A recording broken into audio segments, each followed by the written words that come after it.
ఇండియన్స్‌లో depression అన్న మాటే లేదు. ఇండియన్స్‌లో డిప్రెషన్ అన్న మాటే లేదు.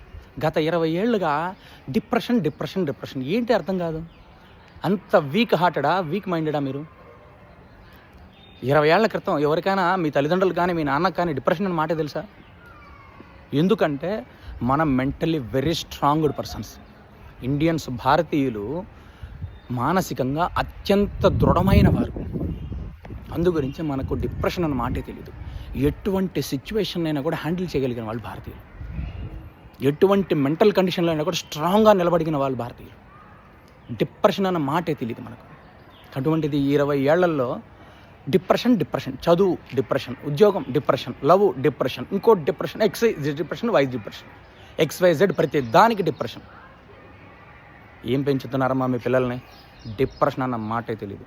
స్ట్రాంగ్గా పెంచండి. ఎంతో స్ట్రాంగ్గా, ఎంతో దృఢమైన మనస్తత్వంతో ఎటువంటి సిచ్యువేషన్ అయినా కూడా హ్యాండిల్ చేయగలిగే మానసిక దృఢత్వంతో పెంచండి.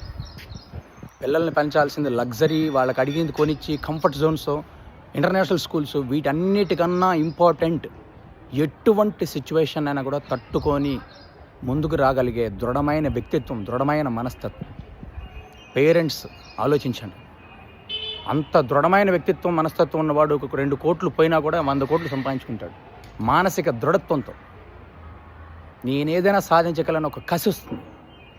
దేనికి కుంగిపోడు. ఆలోచించండి. ప్రతి పేరెంట్ ఆలోచించండి. మీ పిల్లలకి చిన్నప్పటి నుంచి స్ట్రాంగ్ పర్సన్స్గా, mentally they are very strong పర్సన్స్గా పెంచండి. ప్రతి చిన్నవాడికి కుంగిపోవడము ఏమనంటే డిప్రెషన్.